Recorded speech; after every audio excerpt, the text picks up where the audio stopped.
गया और नवीन उत्साह, नवीन जोश, नवीन चेतना के साथ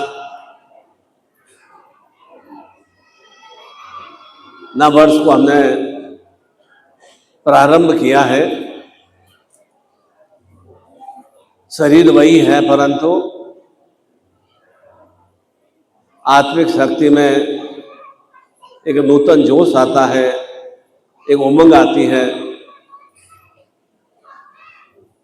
और एक सकारात्मक सोच आती है। तो निश्चित रूप से मन के भाव, हृदय के भाव प्रसन्नमय होते हैं और उसी प्रसन्नता से शरीर के भीतर में रस ओज वीर की वृद्धि होती है, शक्ति की वृद्धि होती है। जैसा मैंने दिन में क्या बताया था कि ब्रह्मा जी परेशान हो गए थे कि नित्य नित्य इतनी सृष्टि की रचना करना, अनेक अनेक जीव जंतु, पेड़ पौधे, सांसारिक मनुष्य समय के अनुसार इस सृष्टि से विलीन हो जाते हैं और नूतन नूतन रूप में नवीन निर्माण करना, इससे मैं बहुत ही व्यथित और परेशान सा हो गया हूं। तो भगवान महादेव ने कहा कि अंतस्वभाव का ब्रह्मरस समाप्त हो गया है, आत्मिक चेतना समाप्त हो गई। ठीक हमारे साथ भी ऐसा ही होता है। समय समय पर कुछ विलगता या क्षणिक समस्याएं आती हैं, चिरस्थायी रूप से समस्या नहीं बनी रहती है। कुछ समय के लिए समस्या आती है और हमारे अंदर से वह उदासी का भाव, वह निरसता का भाव विस्तार लेने लगता है। इसीलिए मैंने कहा कि समय समय पर हम उत्सव, पर्व, त्योहार, व्रत, उपवास संपन्न करते हैं। जो जो भी व्रत, उपवास या पर्व आते हैं वह पूर्ण आनंद भाव से, प्रसन्नता से हमें संपन्न करना चाहिए। फॉर्मेलिटी के रूप में पर्व त्योहार संपन्न नहीं करना चाहिए कि रक्षाबंधन का भाव चिंतन है तो ठीक है, भाई के लिए राखी बांध दिया या भाई के घर चले गए या थोड़ा प्रार्थना कर लिया, वह आत्मीय भाव नहीं होता है। आनंद भाव से कि हमारा भाई बहन का रिश्ता प्रगाढ़ बना रहे, चाहे वह कितना भी दूर हो, परंतु हमारे हृदय भाव में है, आत्मीय भाव में। दीपावली का पर्व संपन्न करते हैं कि निश्चित रूप से जीवन की अंधकार में सत्या समाप्त हो। करवा चौथ का उपवास करते हैं, पर्व संपन्न करते हैं, तो वह शक्ति की हमें वृद्धि करता है। तीज पर्व का उपवास करते हैं, वह हमें एक पारिवारिक सुखों में चेतना की वृद्धि करता है। दशहरा में विजयश्री का भाव प्रदान करता है। प्रत्येक होली का पर्व हमें अपने आप को पूर्णतया रंगोत्सव बनाने का एक चिंतन प्रदान करता है। इसलिए समय समय पर ये हम पर्व त्योहार को आनंद भाव से संपन्न करना चाहिए। और आज का यह नूतन वर्ष का प्रथम दिवस, और इस प्रथम दिवस में जो भी संकल्प भाव से थोड़ा अपने आप में थोड़ी सी दृढ़ता रखनी है कि मैंने आज क्या क्या संकल्प लिए हैं। सर्वप्रथम अपने विकारों को समाप्त करने के लिए। ये विकार जागृत कहां से होंगे? दूसरे लोग प्रेरित करते हैं और आप उनको अंदर उतार देते हैं, तो विकार और अधिक वृद्धि में बन जाते हैं। और आप उनकी तरफ ध्यान ही मत दो, जो आपके नवगुणों की तरफ बार बार एक पंच कर रहा है या बार बार टोक रहा है, उसको ध्यान ही मत दो। आपको तो अंतस्भाव में उन विकारों को समाप्त करने की क्रिया करना है। चाहे वह अति निद्रा का भाव चिंतन हो, या अति भोजन ग्रहण करने का भाव हो, या आलस्य प्रमाद का भाव हो, या और कोई अनगल खान पान का भाव चिंतन हो, या अनगल किसी के प्रति ईर्ष्या द्वेष का भाव हो। उसे स्वतः ही अंदर से निकालने की संकल्प शक्ति को दृढ़ करना। छोटी छोटी क्रियाएं हैं, वो बहुत बड़ी क्रिया नहीं है। मेरे अंदर भाव में ईर्ष्या बनी रहती है, तो मुझे ये चिंतन करना है कि मैं क्यों किससे ईर्ष्या रखूं। मेरे अंदर खान पान की इच्छा रहती है, तो मुझे अपने शरीर को स्वस्थ रखना है। मेरा पढ़ाई में ध्यान चिंतन नहीं जाता है, तो मुझे अपने जीवन के कैरियर को बनाना है। मेरा कैरियर मेरे हाथ में, यह चिंतन भाव करना चाहिए। तो प्रयास करना चाहिए, अभ्यास करना चाहिए। अभ्यास करने से तो आप देखो कैसे कैसे आप यात्राएं संपन्न कर लेते हैं। कहाँ से आती है शक्ति? अंतस्भाव में शक्ति आती है। कौन देता है आपको? सदगुरु प्रेरणा देता है, तो आप कैसे कैसे यात्रा कर लेते हैं। बाकी तो अधिकांश तो कई बार ट्रेन और रेलगाड़ी में नहीं बैठे होंगे। कई बार जीवन में उन्होंने देखा होगा कि 25 साल की उम्र में, 35 साल की उम्र में हम ट्रेन में बैठे हैं, एक शहर से दूसरे शहर आप गए नहीं होंगे, क्योंकि उसी कुबंडुकता में रहे, उसी घेरे में बंधे हुए रहे, और अपने आप को जो आपने घेरा तोड़ा और आप विस्तार रूप लेना प्रारंभ कर दिया। तो ये कहां से आया? ये शक्ति कहां से आई? अंतस्भाव आत्मिक शक्ति का विस्तार आपके प्राणेश्वर में जो बैठ विराजमान है, शक्ति ऊर्जा प्रदान की। उसी शक्ति ऊर्जा के माध्यम से जो भी हमारी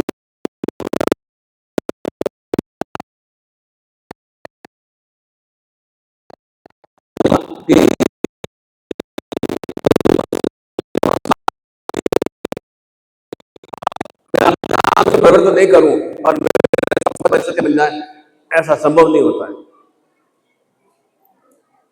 परिवर्तन का नाम ही एक चेतना है। प्रकृति भी परिवर्तन करती है ना। अभी थोड़ा ठंडा मौसम चल रहा है और इधर आप राजस्थान में जाएंगे या कश्मीर में जाएंगे तो एकदम बहुत ही शीतलहर का भाव चिंतन है। और जो आप थोड़ा अंदर या उड़ीसा साइड में जाएंगे तो वहाँ आपको एकदम बहुत ही उमस वाले भाव चिंतन लगेगा। और जो ये 4 महीने बाद में जब अप्रैल मई में गर्मी आएगी तो आपको ऐसा एक बहुत ज्यादा झुलस वाली स्थिति रहेगी। अपने आप को कैसे हम एडजस्ट कर लेते हैं, हर मौसम में अपने आप को व्यवस्थित कर लेते हैं। और ठीक उसी तरह से अपने आप को एक चिंतित भाव रखना है कि मुझे अंदर के विकारों को संकल्प शक्ति के साथ समाप्त करना है। थोड़ा प्रयास करेंगे तो निश्चित रूप से जो भी थोड़े बहुत दोष हैं वह निकल जाएंगे। दोष ज्यादा भी नहीं है, बहुत अति दोषों से युक्त है भी नहीं आप। निश्चित रूप से मनु की संतान है, देवत्व संतान है आप।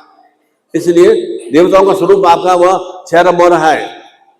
और जब दोषों का विकारों का समाप्त कर देते हैं तो एक भीतर में एक ऊर्जा की वृद्धि होती है। इसलिए समय समय पर थोड़ा गुरु गीता का पाठ, निकले स्तोत्र का पाठ या जो भी आप गीता का पाठ अवश्य हमें संपन्न करना चाहिए। हनुमान चालीसा है, दुर्गा चालीसा है, गुरु चालीसा है, इस तरह का हमें श्रवण करना चाहिए।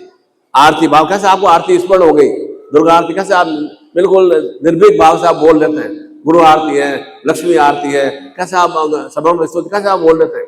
शिव आरती कैसे आप उच्चारण से कर लेते हैं।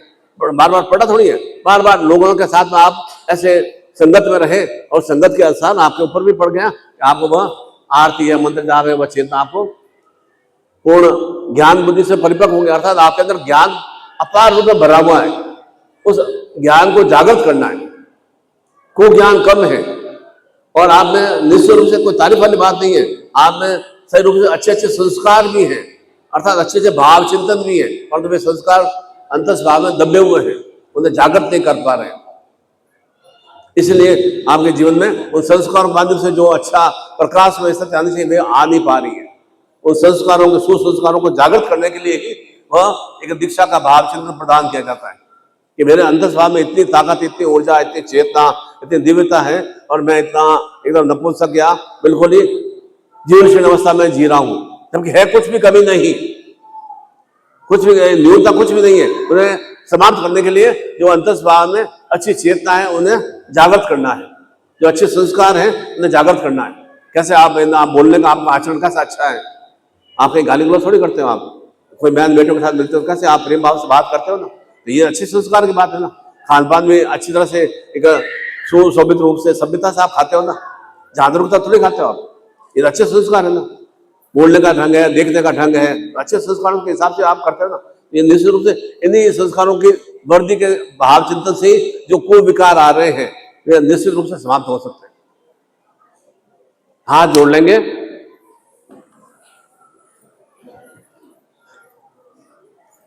बुलंदी के साथ ओम की ध्वनि करेंगे। हरि ओम,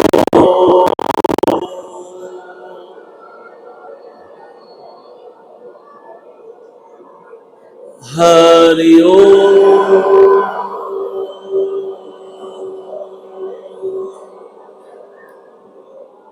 हरि ओम।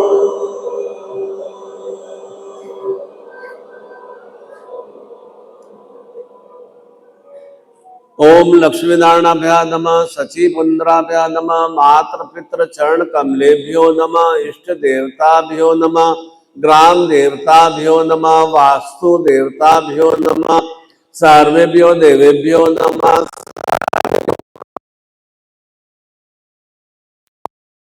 गणाधिपत्ये नमः। ओम विघ्नेश्वराय वरदाय सुप्रियाय लंबोदराय सकलाय जगताय नागानाय श्रुति घोषिताय गौरी सुताय गणनाथ नमो नमस्ते। भक्तार्थी नाथ संप्राय गणेश्वराय विद्याधराय विकटाय वामनाय भक्त प्रसन्न वरदाय नमो नमस्ते। नमस्ते ब्रह्म रूपाय रुद्र रूपाय नमस्ते ब्रह्मचारिणे अन्याय पूज्याय शांगाय सपरिवार सकलाय सशक्तिकाय महागणाधिपति मावायामी संकल्पम कुर्यात। संकल्प क्या लेना है कि अंतस्भाव में जो भी मेरे विकार हैं वो मुझे ही समाप्त करना है, ये संकल्प लेना है। तो स्वतः ही सुखदमय स्थितियां विस्तारित हो सकेंगी। सीधा हाथ रखेंगे, वरुण देवता जल देवता को हम आह्वान करते हुए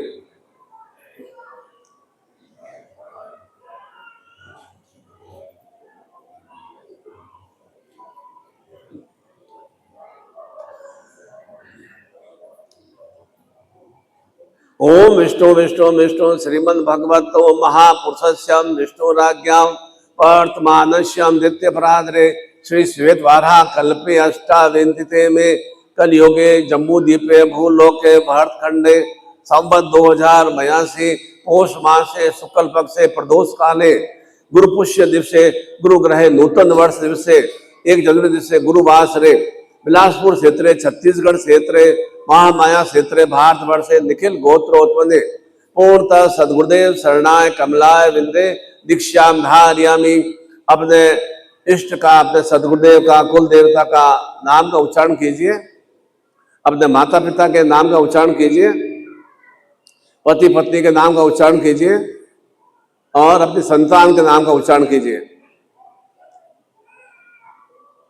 पूर्ण आरोग्यता प्राप्यर्थम अखंड सावित्री सुहाग सौभाग्यवती चैतन्यता प्राप्यर्थम पति शतायु जीवन वर्धि उन्नति चैतन्यता प्राप्यर्थम संतान बाल गोपाल कृष्णत्व कुल वंश वर्धि शक्ति चैतन्यता प्राप्यर्थम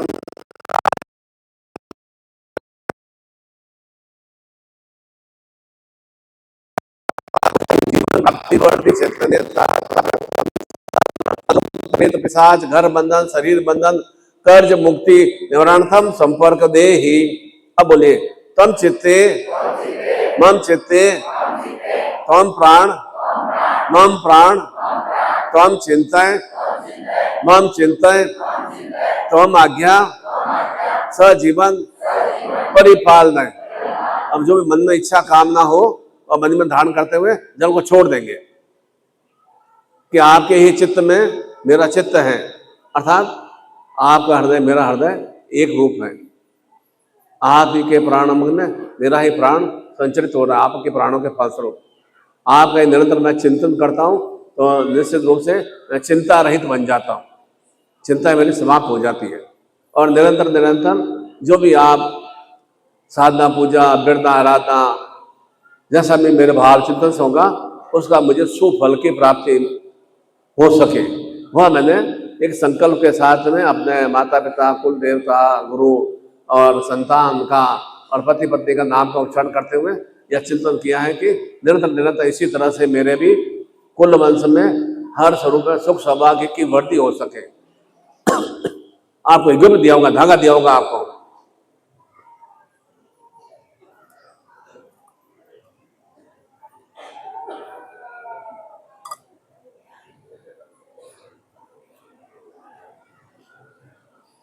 दोनों अंगूठा में डाल दो, लास्ट अंगूठे में डाल दो, नहीं हो दोनों हाथ ऊंचे कर दो।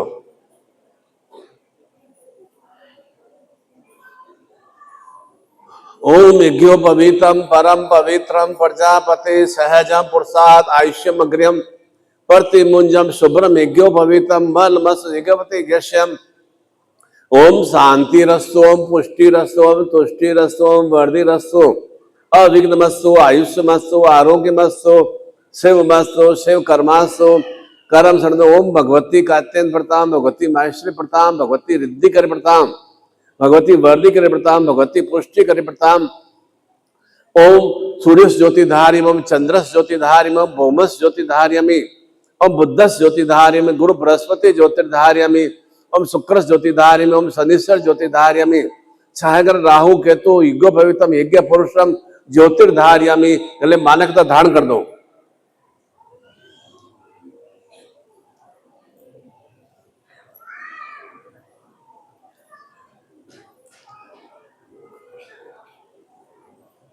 सभी हमने नवग्रहों के साथ 10 महाविद्याओं का उच्चारण किया कि वे 10 महाविद्याएं, 10 शक्तियां 10 दिशाओं में हमें निरंतर उन्नति प्रगति से परिपूर्ण करें। सतायु जीवन से, चाहे वह कात्यायनी हो, चाहे भगवती माता लक्ष्मी हो, या वह अणगल रूप से जो भी जीवन में शत्रु है, पितामरा शक्ति है, वह निरंतर निरंतर मुझे सक्रिय और क्रियाशील रखे, जिससे कि अणगल भावों की समाप्ति हो सके। इस तरह से मातंगी स्वरूप में, छिन्नमस्ता स्वरूप में, और जो भी 10 महाविद्या के स्वरूप हैं, चाहे वह ज्वाला मालिनी स्वरूप में लक्ष्मी का स्वरूप हो, या महामाया स्वरूप में वह निरंतर वर वरद अर्थात वरदान को परिपूर्ण करने में क्रियाशील हो, उन सब का हमने इन मंत्रों के माध्यम से आह्वान किया। अर्थात वे आए और उस यज्ञ पुरुष में मुझे जीवन में ज्योतिर्मय स्थितियों की प्राप्ति हो। उन्हें हाथ खोल देंगे। ओम सुमुक्षते दंतस्य कपिलो गजगणक लंबोदरसं विक्टो विगन्नासो विनायकम धूम्रकेतु गणाध्यक्षो बालचंद्रो गजानम द्वासन नामानि पठे चुणादपि विद्यारंभे वाच प्रवेशे निर्गमे अथा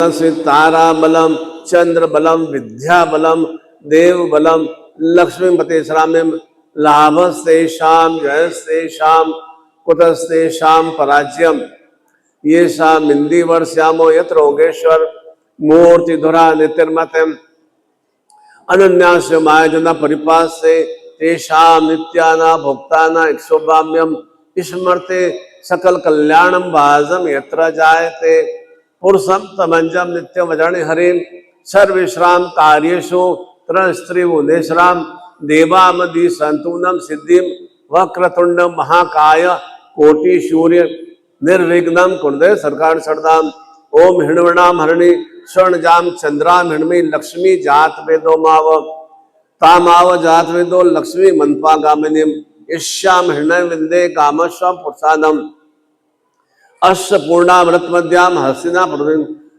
ताम्यो व श्रियम चंद्राम प्रभासा ज्वलंती श्रीलोके आदित्य वर्णे वनस्पति वृक्षो मिलम तस्य फलांतम मायंत्रास्य मायाम अलक्ष्मीम उपेतुमाम देव सख कीर्ति स मरणाश प्रारुभूतोष्मी राष्ट्रेष्मी कीर्ति धातु में शुद्ध पिशामलाम ज्येष्ठाम लक्ष्मी नाशमायम अभूति समृद्धि च सर्वानुगात गंध द्वारा दुरासा नित्य पुष्टाम कर्षणिम ईश्वरीम सर्वभूताना तामेव श्रियम मनस कामा कोति वाचम सत्यम सीमयी पशुना रुस कर्दमेन प्रजाभूता मई सबरम कर्दम श्रीम वाष्मे कुले आद्रा पुष्कर्णि पुष्टि पिंगला पद्मालिनी चंद्रा मृण्मयी लक्ष्मी जात वेदो माव आद्राय कर्णि स्वर्णाय ममालिनी शूर्या मृण्मयी लक्ष्मी जात वेदो माव तामाव जात वेदो लक्ष्मी मनपागामिनी यह सूची पर तो भूता श्री सूक्तम जपेतम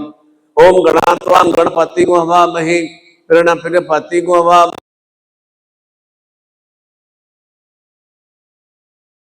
गर्धमाम तम जासी गर्दम ओम अम्बे अम्बिके अम्बालिके न मानति कसंसु भद्रिकाम कांपिल्यवासिम सुशांतिर्भवतो ध्याय नित्यम महिषम चारु चंद्ररत्ना कल्पो ज्वालांगम विश्ववंद्य निखिल भयरम पंचवर्त नेत्रम जागृयम।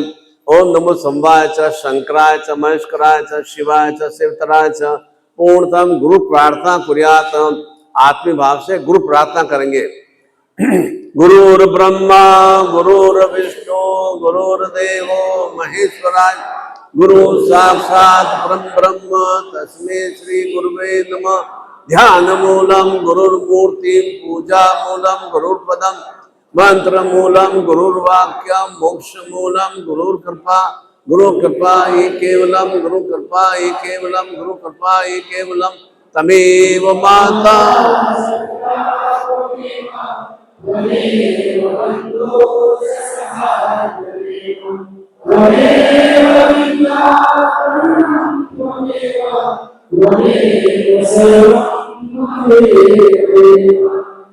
बोले ओम परम तत्वाय नारायणाय गुरुभ्यो नमः। ओम परम तत्वाय नारायणाय गुरुभ्यो नमः। ओम परम तत्वाय नारायणाय गुरुभ्यो नमः। ओम परम तत्वाय नारायणाय गुरुभ्यो नमः। ओम परम तत्वाय नारायणाय गुरुभ्यो नमः। ओम ह्रीं मम प्राण देह रोम प्रतिरोम चैतन्य जागृय ह्रीं ओम नमः। ओम ह्रीं मम प्राण देह रोम प्रतिरोम चैतन्य जागृय ह्रीं ओम नमः। ओम भूर्भुवः स्वः तत्सवितुर्वरेण्यं भर्गो देवस्य धीमहि धियो यो न प्रचोदयात्। ओम श्रीं श्रीं मम गृहे सर्व नूतन धन लक्ष्मी आगम नमः। ओम श्रीं श्रीं मम गृहे सर्व नूतन धन लक्ष्मी आगम नमः। ओम श्रीं श्रीं मम गृहे सर्व नूतन धन लक्ष्मी आगम नमः। ओम श्रीं श्रीं मम गृहे सर्व नूतन धन लक्ष्मी आगम नमः। दोनों हाथों का आज्ञा चक्र पे हृदय पे स्पर्श करा दो कि नवीन नवीन स्वरूप में नूतनता के स्वरूप में सभी स्वरूपों में धन लक्ष्मी निरंतर निरंतर मुझे प्राप्त होती रहे और घर में निरंतर उन लक्ष्मी के माध्यम से मैं अपनी पारिवारिक जो भी कर्तव्य है, दायित्व है, जिम्मेदारियां हैं, उन्हें योग से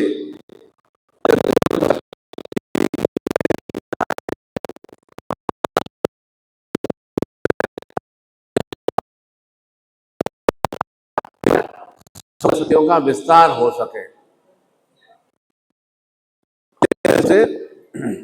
जिन्होंने अष्टसिद्धि नवनिधि कुबेर श्री लक्ष्मी साधना का पैकेट भी प्राप्त किया है, उन्हें मैं थोड़ी देर बाद में मंच पे यहाँ विराजमान होंगे। जिनके पास पैकेट होगा यहाँ से पर्ची देख के इधर से पर्ची देख आएंगे। पत्नी साथ में नहीं आएंगे, पत्नी है तो पति साथ में नहीं आएंगे, बच्चे साथ में नहीं आएंगे, और सब छोटे बच्चे सब नीचे बैठ जाएंगे, कोई चिंता वाली बात नहीं है। और उसमें विशेष रूप से वह लक्ष्मी माला है, उसी माला से आपको मंत्र का उच्चारण करना है। ओम कुबेराय धन धान्य सर्व सुखदा आगम नमः। ओम कुबेराय धन धान्य सर्व सुखदा आगम नमः। ओम कुबेराय धन धान्य सर्व सुखदा आगम नमः। ओम कुबेराय धन धान्य सर्व सुखदा आगम नमः। नित्य नित्य मकर संक्रांति तक एक एक माला संपन्न करना है। मकर संक्रांति से भी खिचड़ी पर्व संपन्न होता है और विशेष रूप से नव वर्ष भी प्रारंभ होता है। और नव वर्ष कैसे प्रारंभ होता है?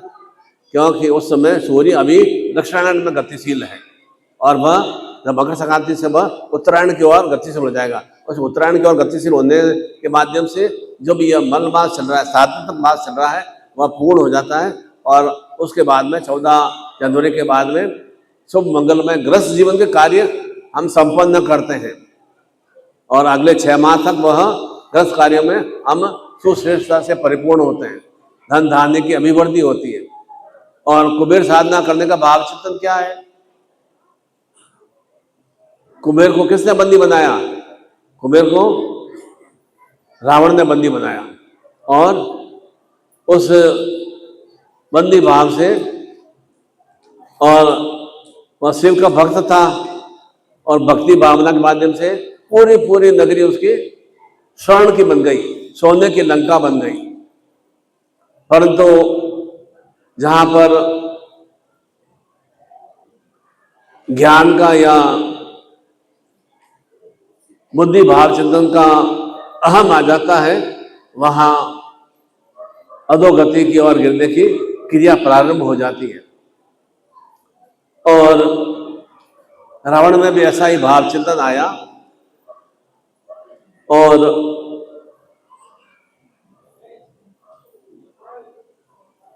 कुछ उनकी कुक्रियाओं के फलस्वरूप वह कुबेरवत जो उसकी सोने की लंका थी, वह पूर्ण रूप से भस्मीभूत हो गई।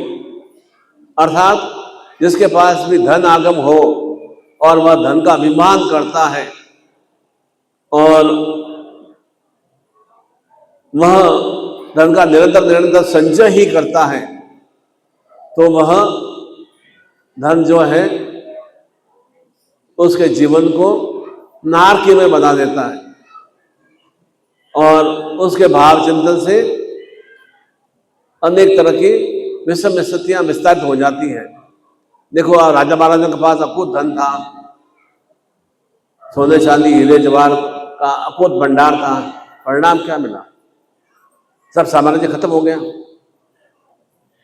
और जिन्होंने धन का सदुपयोग किया तो उनके जीवन में नवीनता स्वरूप में, नूतन नूतन स्वरूप में, हर स्वरूप में सुवृद्धियों का भावचंद का विस्तार हुआ।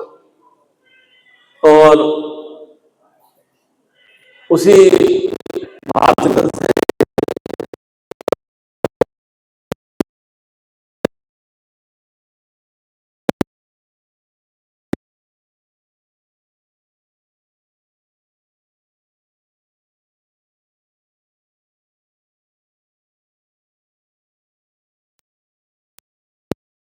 राम राज्य का विस्तार हुआ, अर्थात सुखदमय स्थितियों का विस्तार हुआ।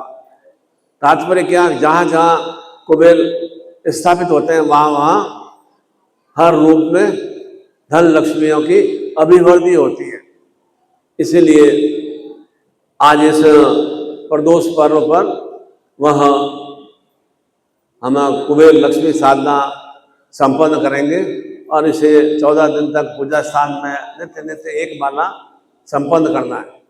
थोड़ा एक समय का ध्यान रखें, थोड़ा 15-20 मिनट आधा घंटा लेट हो जाए कोई बात नहीं, पर एक समय फिक्स समय पर, जैसे आप फिक्स समय पर ऑफिस जाते हो ना, फिक्स समय में आप कृषि कार्य के लिए भी जाते हो या कहीं भी आपको अफसर से मिलना है तो टाइम पहले से लिया हो तो वहाँ टाइम पर पहुँचते हो ना। ठीक उसी तरह से हमारे भी जीवन में वह अवसर पूर्ण या ऑफिसर पूर्ण या उच्च अधिकारी पूर्ण हमारे सदगुरुदेव हैं, तो उन सदगुरुदेव की अभ्यर्थना आराधना भी समय पर करना चाहिए। हम भगवान के अपने अदा भी हमें समय पर करना चाहिए, क्योंकि भाई हमारे सर्व सर्वा उच्च अधिकारी है, सर्व सर्वा है। उन सर्व सर्वा को हमें आत्मसात करने के लिए एक समय का नियोजन रखें। और जो ही हम उससे थोड़ा आलस्य बर्बाद कर देते हैं, समय नहीं मिला, मैं बाहर निकल गया था, वहाँ निकल गया था, तो फिर जीवन में एक विषम स्थितियाँ आ जाती हैं। उन विषम स्थितियों के कारण से आपको पूर्ण रूपेण सुलाभ की प्राप्ति नहीं हो पाती। क्यों? आप चिंतन करते हो कि थोड़ा समय अच्छा चलता है और उसके बाद में कुछ समय के लिए विलकता आ जाती है। वो विलकता क्यों आ जाती है? थोड़ा निराशा की भावना आ जाती है, और निराशा की भावना के कारण से हम कार्य को सही ढंग से सफलीभूत नहीं कर पाते हैं।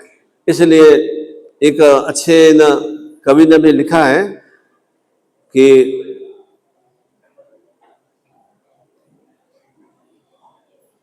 आप साधना संपन्न करते हैं,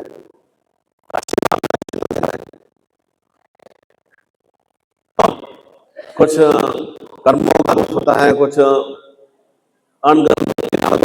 आपको लाभ नहीं मिलता है, तो आप हताश निराश हो जाते हो। तो किसी कवि ने क्या लिखा कि कोशिश करने वालों की हार नहीं होती, कोशिश करने वालों की हार नहीं होती। लहरों से डरकर, नदी में लहर आ रही है या समुद्र में लहर ऊंची ऊंची आती है, आपने तो पूरी में देखा भी होगा, लहरों से डरकर नौका पार नहीं होती है। और कैसे वे नाविक हैं तो इतनी ऊंची ऊंची लहरों में भी अपने आप को बराबर सेफ रख देते हैं। लहरों से डरकर नौका पार नहीं होती, नन्ही चींटी, छोटी सी चींटी, बिल्कुल एक अंगुली थोड़ी दबा कर तो खत्म हो जाती है। नन्ही सी चींटी जब दाना लेकर चढ़ती है, चढ़ती दीवारों पर, कहाँ चढ़ती है? दीवारों पर चढ़ती है। लक्ष्य क्या है? ऊंचाई की ओर बढ़ना। चढ़ती है दीवारों पर, 100 बार फिसलती है, अब 100 बार नीचे आ जाती है, फिर भी उसका क्या ध्यान चलता जाता है कि वह बार बार बार प्रयास करके वहां चींटी दीवार पर चढ़ जाती है एक दाना लेकर। और मन का विश्वास, रगों में साहस बढ़ता है, उसके अंदर विश्वास है कि मैं अपने लक्ष्य तक की ओर बढ़ सकती हूँ। उसमें विश्वास, एक छोटी चिट्ठी में एक विश्वास है कि मैं, मन का विश्वास, रगों में साहस बढ़ता है। चढ़कर गिरना और गिरकर चढ़ना, उसे अखरता नहीं है, बेकार नहीं। मैं थोड़ा सा आगे बढ़ गया, फिर वापस पीछे आ गया, फिर मैं वापस आगे बढ़ा, फिर वापस पीछे आ गया, तो उसे ऐसा कुछ कुभाव नहीं आता है, चींटी के अंदर कुभाव नहीं आता है। आखिर उसकी मेहनत बेकार नहीं जाती, आखिर उसका परिश्रम बेकार नहीं जाता है। और कोशिश करने वालों की हार नहीं होती, क्योंकि वो बार बार कोशिश करती है तो उसे सफलता और विजयश्री की प्राप्ति होती है। साथ ही डुबकियां सिंधु में गोताखोर लगाते हैं। डुबकियां अर्थात सिंधु में, अर्थात नदी में या समुद्र में गोताखोर लगाते हैं, जाकर खाली हाथ लौट आते हैं। गोताखोर किस लिए जाते हैं? कि वहां अंदर से हीरे जवाहरात मोती जो ये है वहां प्राप्त हो। डुबकियां सिंधु में गोताखोर लगाते हैं, जाकर खाली हाथ लौट आते हैं। मिलते नहीं सहज ही मोती गहरे पानी में। बढ़ता दुगना उत्साह है, और अधिक उत्साह बढ़ता है, और इसी हैरानी में मुट्ठी उसकी खाली हर बार नहीं होती, हर बार वो डुबकी लगा फिर खाली नहीं होती। तो ठीक उसी तरह से हमारा भी चिंतन भाव रहना चाहिए कि हम अपने गुरुत्व शक्ति में, गुरुत्व चेतना में जो भी हमने अपने आप को तिरोहित किया है, उसमें बार बार हम निरंतर प्रयास करते रहें। और साथ में कोशिश करने वालों को हार नहीं होती। असफलता एक चुनौती है। अगर आप असफल हो गए तो घबराने क्या, आपको एक तरह से उसमें एक आपको मार्ग मिला है। असफलता एक चुनौती है, इसे स्वीकार करो। क्या कमी रह गई देखो, क्या कमी रह गई है कि आप सफल नहीं हो पाए, देखो और उसमें सुधार करो। असफलता एक चुनौती है, इसे स्वीकार करो। क्या कमी रह गई देखो और सुधार करो। जब तक सफल ना हो नींद चैन से त्याग तुम करो। जब सफल नहीं हो तब तक नींद चैन को त्याग दो। चैन तो रहेगा भी नहीं, चैन नहीं रहेगा तो नींद भी नहीं लेना, नींद नहीं लेना तो हमें क्या प्रयास करना है। और संघर्ष का मैदान छोड़कर मत भागो। जीवन भी एक संघर्ष है, इतना कनिष्ठ में संघर्ष नहीं है कि 50,000 सैनिकों से लड़ना, ऐसा संघर्ष कठिन में है भी नहीं। जब तक सफल ना हो नींद चैन से त्यागो तुम, संघर्ष का मैदान छोड़कर भागो मत तुम। कुछ किए बिना ही जय जयकार नहीं होती, कुछ किए बिना ही जय जयकार नहीं होती, और कोशिश करने वालों की हार नहीं होती।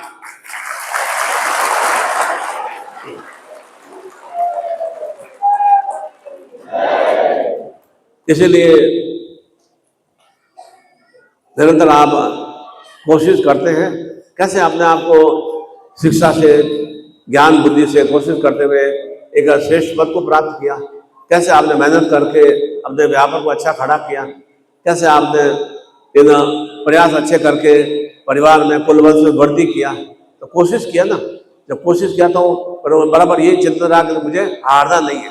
ठीक उसी तरह से जो भी जीवन में आपकी अभिलाषा इच्छाएं हैं, उन अभिलाषा इच्छाओं के प्रयास करते हैं तो निश्चित रूप से आपको सफलता मिलती है, तब आपकी जय जयकार होती है।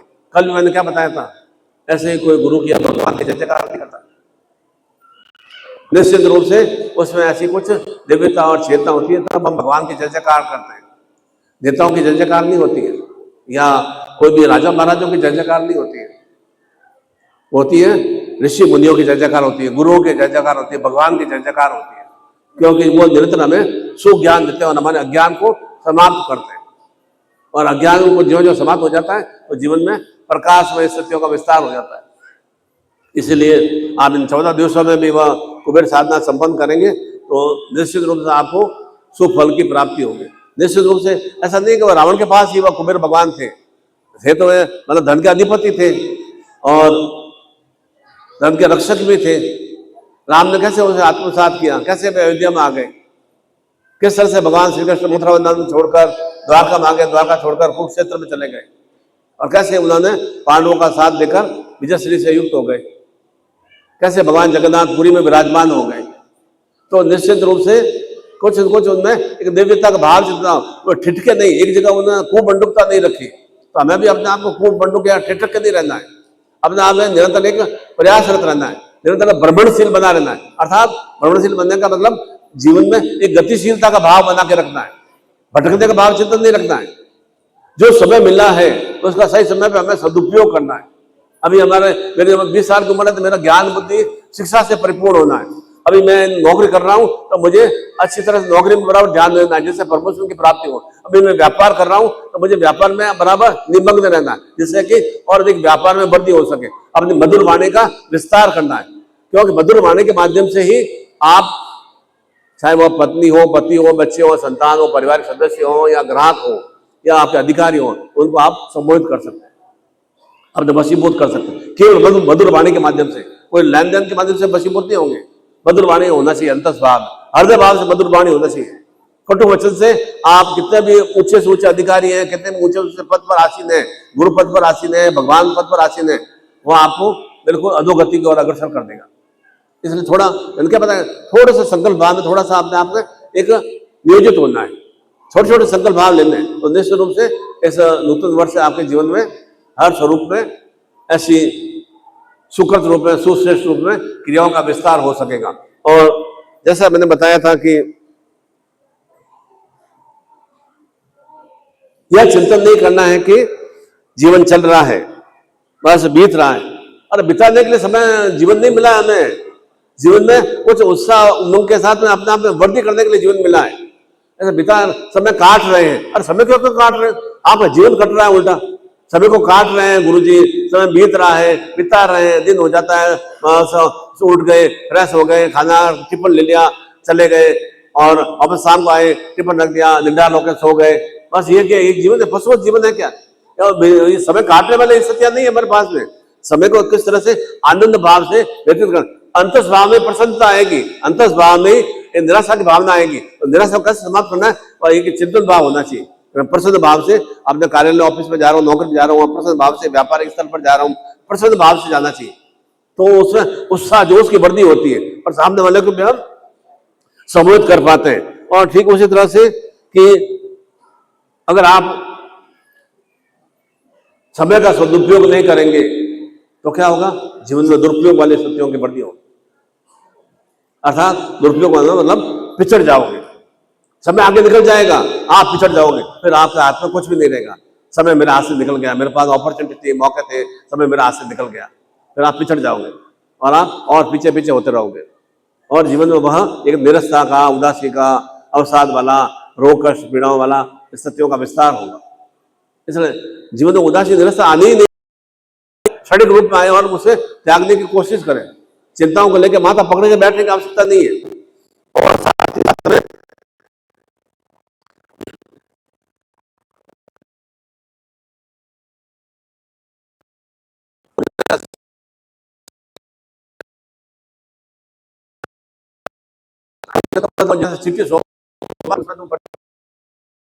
मनुष्य देवत्व स्वरूप में देव प्राप्त हुई है और हम प्रयास करना छोड़ देते हैं। गुरु जी मैंने 2 बार प्रयास किया, कुछ नहीं हुआ। आप स्कूटी चलाते हो, मोटरसाइकिल चलाते हो, कार चलाते हो, कैसे आप बार बार अभ्यास है, कैसे अच्छा हो गया ना, कैसे आप एक्सपर्ट रूप से आप चला देते हैं, हाईवे पे भी चला देते हैं, किस तरह से चला देते हैं, किस तरह से आप उसमें एक गति प्रदान कर देते हैं। जीवन में भी ऐसा ही है, अभ्यास से सब कुछ प्राप्त होता है। इसलिए जीवन में होपलेस होने की या इस तरह से कि भाई बस जीवन चल रहा है और जो माता पिता ने दिया और माता पिता ने वैसे निकालना, हमें वैसे निकालना, उधार का जीवन नहीं जीना है। ये उधार का जीवन जिएंगे तो अगला जन्म भी ऐसा ही मिलेगा। ये उदार के जीवन के कारण से ही हमारे जीवन में उदासी आती है। जीवन समय व्यतीत करना है, 50, 60, 70, 80 वर्ष जो भी भगवान ने लिखा है, बीमार पड़ जाएंगे तो खाट पकड़ लेंगे, हम अच्छे हो गए, सेवा करेंगे तो ठीक, नहीं करेंगे तो ठीक। जब आप बीमार पड़ गए, खाट में पड़े, सेवा की हम बच्चे नहीं कर रहे हैं तो आपकी क्या मजबूरी है? आप तो खुद उठ कर तो कर नहीं सकते, क्योंकि आप में तो ऊर्जा ताकत ही नहीं है। तो और अधिक फिर क्या आएगा, और अधिक निराशा आएगी, और अधिक अवसाद आएगा कि मैंने बच्चे बड़े किए, मैंने शादी विवाह कर लिया, पोता पोती नाती हो गया, मेरा कोई भी देखभाल नहीं कर रहा है। तो पहले से ऐसी स्थिति आए ही क्यों? उन स्थितियों को पहले समय आने पर भले वो आ जाए, पर तुम इस तरह से स्थितियां पहले से हम क्यों उत्पन्न करें? क्यों हम दूसरों के प्रति आशा रखें कि पति मेरी सेवा करेगा, पत्नी मेरी सेवा करेगी, बच्चे मेरी सेवा करें? क्यों हम ऐसी आशा रखें? अर्थात सेवा करने के बावजूद क्या कि पहले मैं बीमार पड़ूं पर फिर वो मेरी सेवा करें, ऐसा भावना चिंतन क्यों करना?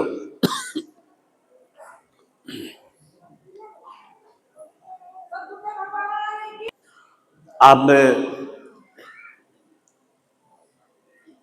एक अच्छे अच्छे सुसंस्कार भी हैं, उन सुसंस्कारों से सकारात्मकता की वृद्धि कीजिए,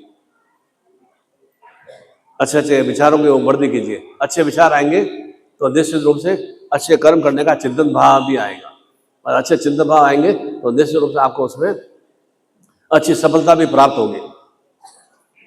और इसमें निरस्ता आना, उदासीपन आना, होपलेस हो जाना और इस तरह के कुविचार आ जाना या द्वेष व्यवस्था के विचार आ जाना या धन का अभाव हो जाना या अनगल क्रियाएं हो जाना या परिवार में सामंजस्य नहीं रहना, ये सब क्रियाएं कहाँ से आती है? ये कुछ न कुछ हमारे साथ में काल सर्प दोष होता है।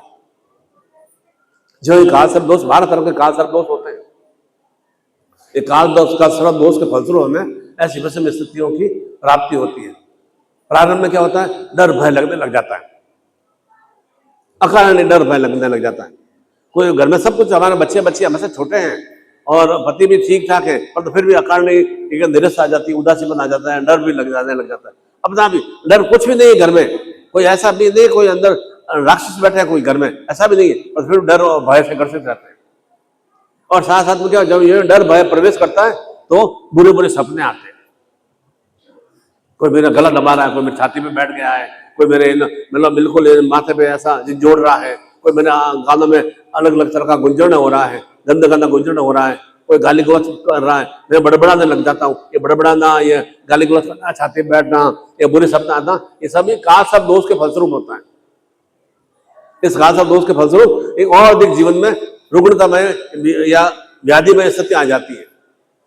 और साथ ही साथ फिर क्या होता है कि अंतस्वाद में ऐसे विचार आने लगता है तो हमें बेटा भी अच्छा नहीं लगता है, बेटी भी अच्छी नहीं लगती, पति भी अच्छा नहीं लगता, पत्नी भी अच्छी नहीं लगती, हमारे पड़ोसी भी अच्छे नहीं लगते, माता पिता अच्छे नहीं लगते। अर्थात क्योंकि नकारात्मक सोच आ गया ना, तो नकारात्मक सोच के कारण से सभी कुछ हमें ये लगता है कि इसे सब बेकार है। बेकार वे नहीं है, बेकार हम स्वयं अपने आप को बना दिया है। मेरे बच्चे बेकार नहीं है, मेरे पति या पत्नी या माता पिता या मेरे परिवार के सदस्य बेकार नहीं है, हमने अपने आप को बेकार बना दिया। हमेशा एक नकारात्मक सोच की वृद्धि कर दी हमने। ये सब काल सर्प दोष के फलस्वरूप होता है। काल हमारा भारी हो जाता है। काल मतलब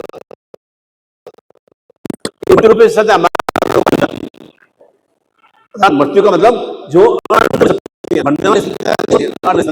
और उसके कारण से कभी कभी ऐसा और ऐसे ग्रसित हो जाता है तो स्वतः ही अपने आप को सुसाइड करने का भाव आ जाता है, या तो मारने का भाव चिंता आ जाएगा या सुसाइड करने का भाव आ जाएगा। प्रेमिका से मेरा बातचीत नहीं हुआ, प्रेमिका ने मेरे साथ शादी नहीं किया, प्रेमी ने मेरे साथ शादी नहीं किया, सुसाइड कर लो। मेरे को मैं मतलब 12th में CBSE बोर्ड में सक्सेस नहीं हो पाया, सुसाइड कर लो। वहाँ कोई सब, वहाँ कोई ना परिणाम नहीं है, वहाँ कोई सुखदा स्थितियाँ नहीं है। एक सुसाइड वाली ऐसी भावना, जीने की इच्छा खत्म हो जाती है कि मुझे जीवन को सही ढंग से जीना है, और खाना भी खाएंगे विषपूर्ण ही लगता है, पाचक योग्य नहीं बनेगा, क्योंकि ऐसा नकारात्मक सोच भी अंतर है। तो काल स्वरूप रूपी सत्या धीरे धीरे हमें रुग्ण बनाती है, चेहरा पे कालापन आ जाता है, नींद हमारी उड़ जाती है, और शरीर में रोग वाली स्थिति आ जाती है, शरीर में ताकत ऊर्जा भी नहीं रहती है। भले मैं 25 साल का हूँ और ताकत ऊर्जा नहीं रहती है, जल्दी आंखों में चश्मा बड़ा बड़ा लग जाता है, शरीर में वो कोई उठने की इच्छा नहीं रहती, खाट पड़े रहने की इच्छा रहती है, खाट पड़े रहेंगे खड़े रहेंगे तो कमर दर्द होने लग जाता है, और अधिक रोग में स्थिति आ जाती है। और फिर चेक करते हैं तो कुछ भी नहीं है, शरीर में बीमारी कुछ भी नहीं निकलता है। एक आस्था दोष के फलस्वरूप इस तरह से डर भय वाली स्थितियां बन जाती है।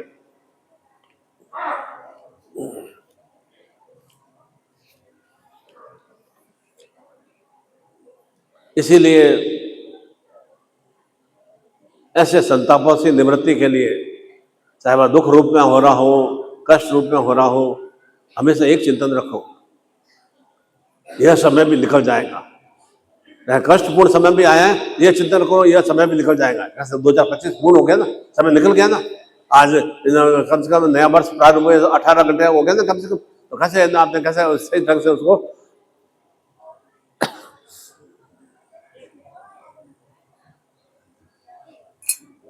संताप, शत्रुता, ईर्ष्या, द्वेष रहा है, उसे सर्वप्रथम दिल से निकालने की कोशिश करो, फिर दिमाग से निकालने की कोशिश करो, और फिर दिल में अच्छे अच्छे विचार रखो, मन में अच्छे अच्छे विचार रखो, सब अच्छा होगा, सब अच्छा होगा। बार बार ऐसा सोचेंगे ना, निश्चित रूप से अच्छा होना प्रारंभ हो जाता है। अच्छे अच्छे विचार रखो कि मेरे साथ मेरे इष्ट की शक्ति है, मेरे सदगुरु की शक्ति है, मेरा कुछ भी नहीं बिगड़ेगा, मेरा कोई भी अकाल मृत्यु वाली स्थितियां नहीं बनेगी, मेरे परिवार में किसी का बिछोह नहीं होगा या दूरी नहीं बढ़ेगी, मेरी संतान मेरे साथ ही बनी रहेगी, वो निश्चित रूप से मेरी संतान आज्ञाकारी बनेगी। उनको बार बार डांटने से, उनको डपटने से या पति से लड़ाई झगड़ा करने से कुछ नहीं होता है। ऐसा सकारात्मक सोच रखेंगे ना, तो निश्चित रूप से परिवार में सुखों की वृद्धि होती है। इसलिए सकारात्मक सोच के साथ साथ थोड़ा सकारात्मक रूप से ईश्वर का भजन पूजन भी करें, थोड़ा अपने आप में पूजा पाठ भी करें, थोड़ा अपने आप में मंत्र जाप भी करें। जिस भावना चिंतन से आप मंत्र जाप करेंगे, उसी भावना चिंतन से आपको वह देवी देवता या भगवान या गुरु आपको प्राप्त होंगे। ऐसा नहीं कि अशुद्ध भाव से मैं जैसे बोलता हूँ रागात्मक भाव से बोलने आवश्यकता नहीं, जैसे भाव चिंतन से आप उन्हें मतलब याद करेंगे, वैसे भाव चिंतन से भी आपको प्राप्त होंगे। और ये बार बार नकारात्मक सोच ही करते रहेंगे और अधिक नकारात्मक स्थितियों का विस्तार होता है। जितने भी देखो ऋषि महात्मा सन्यासी गुरु हुए, वे निरंतर गतिशीलता की ओर अग्रसर हुए। हजार हजार वर्ष हम शंकराचार्य का स्मरण करते हैं, महावीर स्वामी का, बुद्ध भगवान का, ईसा मसीह का, पैगम्बर मोहम्मद साहब का स्मरण करते हैं, हमारे राम का, हमारे जो कृष्ण भगवान का, शिव का, अनेक देवी देवता हैं, उनका हम स्मरण करते हैं, क्योंकि उन्होंने सन्मार्ग बताया, जो सन्मार्ग पर चल के यह सनातन धर्म का विस्तार हुआ। तो हमारे भी निरंतर जीवन में विस्तार हो, और ये काल रूपी स्थितियां जो भी हमें बन रही है, उसका आज के इस दिवस पर काल को भस्म करने में कौन सहायक है? भगवान सदाशिव महादेव सहायक है। और उस काल सर्प दोष निवृत्ति के लिए उन मंत्रों के माध्यम से हम हवन यज्ञ भी संपन्न करेंगे। हवन यज्ञ में जो मंत्र सामने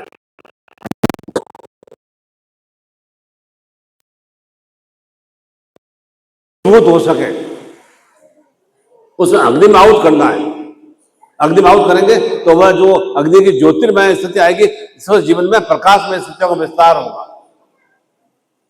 और जब प्रकाश में स्थितियों का विस्तार होगा तो निश्चित रूप से जो भी हमारे कष्ट पीड़ा में अग्नि में भस्मित हो गई, तो निश्चित रूप से हमें वह ज्योतिर्मय स्थितियों से, महादेव की मय शक्तियों से युक्त होंगे, और हमारे ऊपर जो भी काल सर्प रूपी दोष है, 12 स्तर के काल सर्प रूपी दोष है, ये सब समाप्त हो जाते हैं। और उन काल सर्प दोषों को बराबर समय रहते, चाहे वह शनि संताप दोष के फलस्वरूप हो रहा हो, या नवग्रहों के क्रूर प्रभावों के फलस्वरूप हो रहा हो, या दूसरे लोगों के फलस्वरूप हो रहा हो, वह वशीभूत करना परम आवश्यक है। अंतस्वाद से पहले ऐसी विषम स्थितियां समाप्त होनी चाहिए, तब जीवन में एक सुवृद्धि का भाव चिंतन आएगा।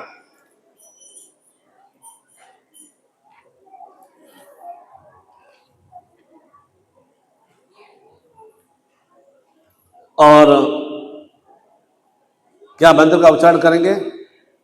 ओम काल कर्षणी सर्व दुख संताप निवारणाय फट, ऐसे मंत्र का उच्चारण करते हैं। हवन में आहुति प्रदान करना है, और जिसके पास में हवन का पैकेट और दीक्षा का पैकेट होगा वह हवन कुंड के सामने ही वह शक्तिपात की दीक्षा प्रदान की जाएगी, प्राप्त होगी। और हमारा आज का दिवस का टारगेट क्या है कि हमें कुबेरवत शक्तियों से परिपूर्ण होना है, लक्ष्मीमय शक्तियों से परिपूर्ण होना है। उन चेतनाओं को आत्मसात करना है कि हमारा भी जीवन कुबेरवत बन सके, धन धान्य से परिपूर्ण हो सके। धन का मतलब लक्ष्मी भाव। जो भी जीवन को निरंतर क्रियाशील रखने के लिए स्वस्थ शरीर होना चाहिए, मन में प्रसन्नता का भाव चिन्ह होना चाहिए, ये भी लक्ष्मी के स्वरूप है।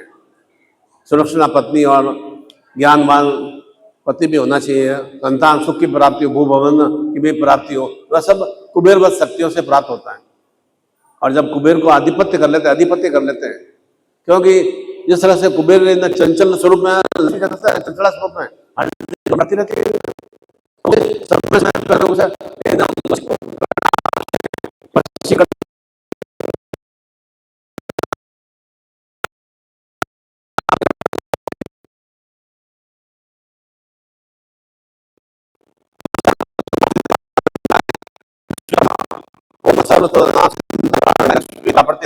कि मैं तनाव चिंताओं से निवृत्त हो सकूं।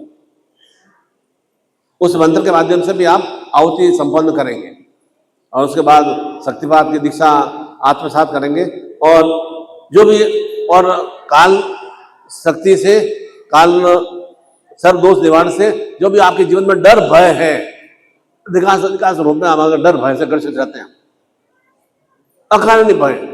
खुद आप विवेचन करोगे ना, बुद्धिमानी थोड़ा सा सोच के बुद्धिमानी से करोगे तो भले आप अनपढ़ हैं या नहीं पढ़े लिखे हैं, बुद्धिमान से बुद्धि अच्छी प्रकार है आप में, विवेचन करेंगे वास्तव में डर तो है नहीं कुछ भी अंदर, पर फिर भी मैं भय से ग्रस्त क्यों रहता हूँ, फिर भी मेरे चारों तरफ ऐसा हो रहा क्यों घूमता रहता है, ऐसा कुछ ऐसा लगता है कुछ छाया घूम रही है और हर समय मुझे बांधने की कोशिश हो रही है, बंधनों में कोशिश कर रहा हूँ, मैं कुछ सोचता हूँ मेरा परिणाम उल्टा होता है। तो ये क्या है? ये अनगत तरह के बंधन है।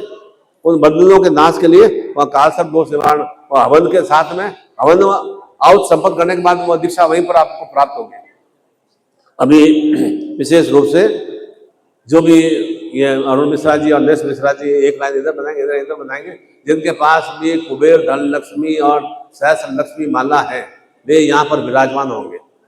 उन्हें और आपके पास में जो भी गुरु दीक्षा या शक्तिपात दीक्षा या काल सर्व दोष निवारण शक्तिपात दीक्षा, वो आप नीचे विराजमान होंगे और उन्हें सुश्रेष्ठ में वैदिक मंत्रों से वह शक्तिपात की दीक्षा प्रदान की जाएगी। इसके अलावा भी आपके जो भी पितृ संताप दोष हो या पूर्व जन्म के संताप दोष हो या परिवार में किसी की अकाल मृत्यु हो गई है, उन अकाल मृत्यु के प्रभाव से क्या होता है कि परिवार में भी ऐसी विषम स्थितियां बराबर बनी रहती है। चाहे मेरा पुत्र खत्म हो गया हो या पति खत्म हो गया, पति खत्म हो गया, तो वे भाव चिंतन जीवन में निरंतर कुछ न कुछ कुपरिणाम वाली स्थितियां मेरे परिवार में बनी हुई है, इसी कारण से अकाल मृत्यु होती है, एकाएक नहीं होती है ऐसा। तो उस कुपरिणाम को समाप्त करने के लिए भी वह हम निश्चित रूप से शक्तिपात की दीक्षा से युक्त होंगे। उसके साथ में हवन की सामग्री प्राप्त होगी। उस हवन में आहुत करने से जो भी घर में अकाल मृत्यु वाली स्थितियां बनी हुई है, जो अर्थात समय से पहले, काल का मतलब समय, अकाल का मतलब समय से पहले जो एक मृत्यु को प्राप्त हो गया, अर्थात समाप्त हो गया और जीवन में कहते एक अपूर्णता, अधूरापन और खालीपन से आ जाता है, किसी का काल मृत्यु हो जाती है।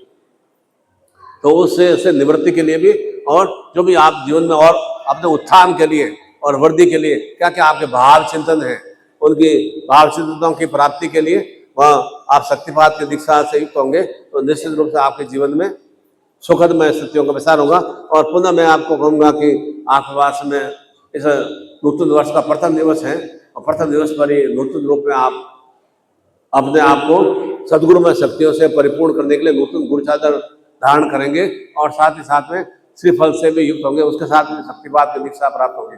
तो पहले दिवस से ही हमें श्री की प्राप्ति हो, शुभ फल की प्राप्ति हो, तो हमें पहले दिवस से करना है। ऐसा उसके लिए समय नहीं निकालने का और आगे हम और देख लेंगे, ऐसा समय नहीं हमें करना है।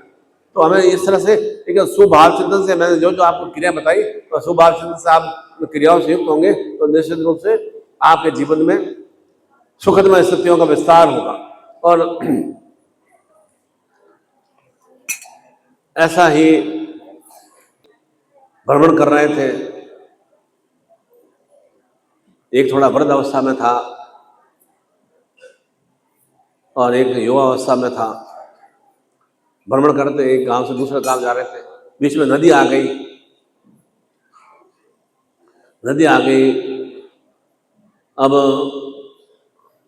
जो सन्यासी होते हैं तो जो भी ब्रह्मचर्य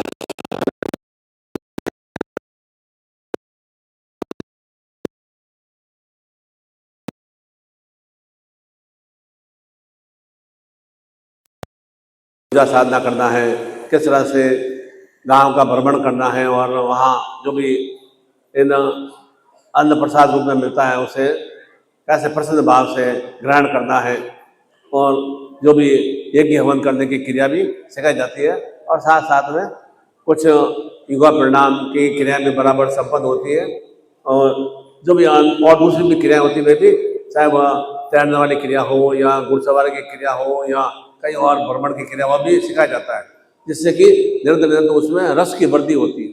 तो एक वृद्ध सन्यासी भी था और एक युवा सन्यासी था। एक गाँव दूसरे गाँव जा रहे थे, बीच में नदी आ गई। नदी आ गई, अब नदी को पार करना है। थोड़ी दूर आगे बढ़े तो देखा कि एक युवा लड़की वहाँ बैठी थी। उस इन बुजुर्ग आदमी से कहा, सन्यासी से कहा कि मुझे भी नदी पार करना है, परंतु मैं पानी से बहुत डरती हूँ, इसलिए थोड़ा आप क्या मेरे को नदी पार करा देंगे? तो मैंने क्या बताया कि जिसमें ज्ञान का एक अहम होता है ना, वह अधोगति की ओर अग्रसर होता है। उसने कहा नहीं नहीं नहीं नहीं, मैं तो सन्यासी हूँ, मैं पराई स्त्री के हाथ नहीं टच करता हूँ, मैं किसी स्त्री के लड़की का हाथ टच नहीं करता हूँ, मेरा ये मतलब सन्यास तो भाव खत्म हो जाएगा। थोड़ा विचार करो, थोड़ा चिंतन करो, वह सन्यासी आया कहाँ से? वह सन्यासी भी तो किसी न किसी माँ बेटी के गर्भ से तो उत्पन्न हुआ है ना, कैसे उस माँ ने भी तो उसको 9 महीने 10 महीने उसको गर्भ में रखा है ना, तब वह उसमें अछूत नहीं हुआ था। पर ऐसा उसमें नहीं नहीं, मैं तुम्हें हाथ नहीं लगा सकता, स्पर्श नहीं कर सकता, मैं तुम्हें नदी पार नहीं करा सकता। पर दूसरा जो युवा सन्यासी था उससे सामने थोड़ा उसने अनुरोध किया, गिड़गिड़ाई थोड़ा। वह बूढ़ा सन्यासी जो था आगे धीरे धीरे नदी पार करता जा रहा था, और उसने जो युवा सन्यासी था उसने उसको इस तरह से बुद्धि उस लड़की को उठाते हुए नदी को पार करा दिया।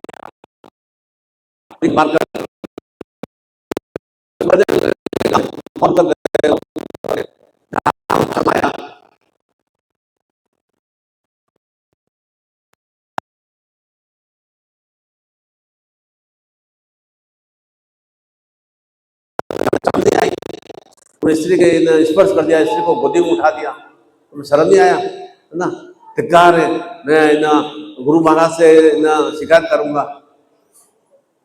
तो इन युवा सन्यासी ने कहा कि कौन स्त्री, कौन लड़की? नहीं, अभी तुम थोड़ी देर पहले नदी पार करा के लेके आए थे ना। अरे मैं तो उसको भूल भी गया हूँ और तुम अभी तक उसको याद रखे हुए।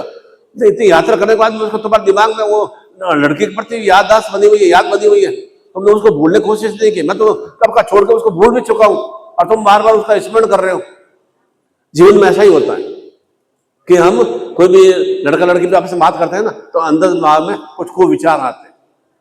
अरे वे किस तरह से बात कर रहे हैं, भाई बहन के रूप में बात कर रहे हैं या मित्र के रूप में बात कर रहे हैं या पति पत्नी के रूप में बात कर रहे हैं या किसी और सखी के रूप में बात कर रहे हैं, ऐसा खूब विचार क्यों रखना? ये हमारे अंदर स्वभाव ऐसे, पहले हमारे शरीर में कुविचार ज्यादा उत्पन्न होने हैं, ज्यादा कुविचार जल्दी उत्पन्न होते हैं, सद्विचार कम उत्पन्न होते हैं, और हम वो सद्विचारों को उत्पन्न होने के कारण से जीवन में सद चेतना का विस्तार नहीं होता है और कुभाव हमारे निरंतर विस्तार होते रहते हैं। इसलिए ऐसा किसी के प्रति ऐसा संदेह वाला भाव नहीं होना चाहिए कि गुरु जी उसकी बार बार तारीफ कर रहे हैं, उससे बार बार मिल रहे हैं, ऐसा उससे बार बार मिल रहे हैं, क्या हो गया? गुरु मिले चाहे मित्र मिले, चाहे पड़ोसी मिले या सखी मिले या सखा मिले, और चिंतन क्या करना? वही आत्मभाव से होना चाहिए। वह उनकी चेतना क्रिया है, भगवान की एक लीला है। भगवान कृष्ण ने भी कितने 16,000 आदमियों को उद्धार करते हुए अपने शरण में लिया ना, तभी कोई ना पथ भ्रष्ट हो गए क्या, तो कलंक लग गया, नहीं उनके तो एक आदमी से ज्यादा स्त्रियां ज्यादा हो गई, ऐसा कलंक लग गया, कलंक कुछ भी नहीं लगा, निर्विकार भाव से उन्होंने स्वीकार किया। तो ऐसा हमारा भी भाव चिंतन होना चाहिए कि किसी के प्रति हम हमारा चिंतित भाव जाए क्यों, किसके प्रति हम संदेह क्यों करें, और चाहे घर परिवार में भी हो, क्यों संदेह करना किसी के प्रति। हम अपने भीतर में संदेह को उत्पन्न करते हुए किस तरह से भीतर वेद में ईर्ष्या द्वेष अनिष्ठा का विस्तार करते हैं, और हमारा दिमाग हमारा मलिनमय स्थितियों से ग्रस्त रहता है। उस मलिनमय स्थितियों का समाप्तिकरण के लिए विशेष रूप से कि उस मलिनता से क्या होता है, जीवन में अनगढ़ क्रियाओं का विस्तार होता है। क्यों सद विचार आएंगे नहीं, सद विचार नहीं आएंगे तो सद चेतना नहीं आएगी, दिमाग में अच्छे चिंतन नहीं आएगा, अच्छा चिंतन नहीं आएगा, अच्छा कर्म नहीं कर पाएंगे, अच्छा कर्म नहीं करेंगे तो अनगढ़ फल मिलेंगे, कुफल की प्राप्ति होगी, और कुफल से जीवन क्या हो जाएगा, नारकीपन बन जाएगा। मुझे अपने जीवन का उद्भव विकास कैसे करना है, मेरे जीवन में कैसे अंधकार समाप्त हो, प्रकाश में सत्यों का विस्तार हो, वह मुझे चिंतन करना है। दूसरे क्या कर रहे हैं क्या नहीं कर रहे, वह मुझे चिंतन नहीं करना है। मुझे जानना भी अकेला, आया मैं अकेला हूं, जन्म हमारे हाथ में नहीं, मृत्यु हमारे हाथ में नहीं है, परंतु जन्म और मृत्यु के बीच में जो क्रिया है वे सब कुछ हमारे हाथ में है, उन्हें हम अपने हाथों से अच्छा निर्मित कर सकते हैं। इसलिए ऐसे जीवन से निराश में नहीं होना चाहिए कि जीवन में आए हैं तो मरना ही है, और मरना तो एक ही बार मरना है, परंतु जीवन तो नित्य नित्य नूतन रूप में प्राप्त करना है, नित्य जीवन का नित्य नूतन रूप में हमें उससे उत्साहित रूप से आगे आगे बढ़ाने का और क्रिया करना है। जीवन एक बार नहीं मिला है, जीवन तो नित्य जितनी उम्र हमें प्राप्त हुई है भगवान से, उतनी उम्र तक हमें नूतन रूप में नवीनता के स्वरूप में प्राप्त हुआ है, उसे नवीनता प्रदान करना है। जो विलक्षणता है या विपन्नता है या जो भी ना विषमता है उसे समाप्त करना है, जिससे मृत्यु वाली स्थिति को हम प्राप्त नहीं करें और मृत्युंजय युक्त बन सके। उस मृत्युंजय युक्त बनने के लिए वह काल सर्प दोष निवारण सत्यपात की दीक्षा अवन यज्ञ के साथ में, और जो भी आपके अंतस्वाम में तंत्र प्रेत पिशाच या शरीर बंधन या अंकल रोग कष्ट है उनके संताप दोष निवारण के लिए भी विशेष रूप से शक्तिपात दीक्षा के साथ हवन की क्रिया संपन्न करेंगे, जिससे कि ये जो विषमताएं दूषितताएं पिछले वर्ष में रही है ये आगे अब आज से रात्रि से प्रारंभ नहीं हो, उसे ये पर भस्मीभूत करके ही जाना है, गुरु सानिध्य में भस्मीभूत करना है। ऐसा ही मैं आशीर्वाद देता हूँ कि आपके जीवन में निरंतर निरंतर यह नूतन वर्ष का प्रत्येक क्षण हर रूप में शुभ मंगलमय शक्तियों से परिपूर्ण रहे। निरंतर आप जीवन में उत्साह जोश युवावस्था चेतना और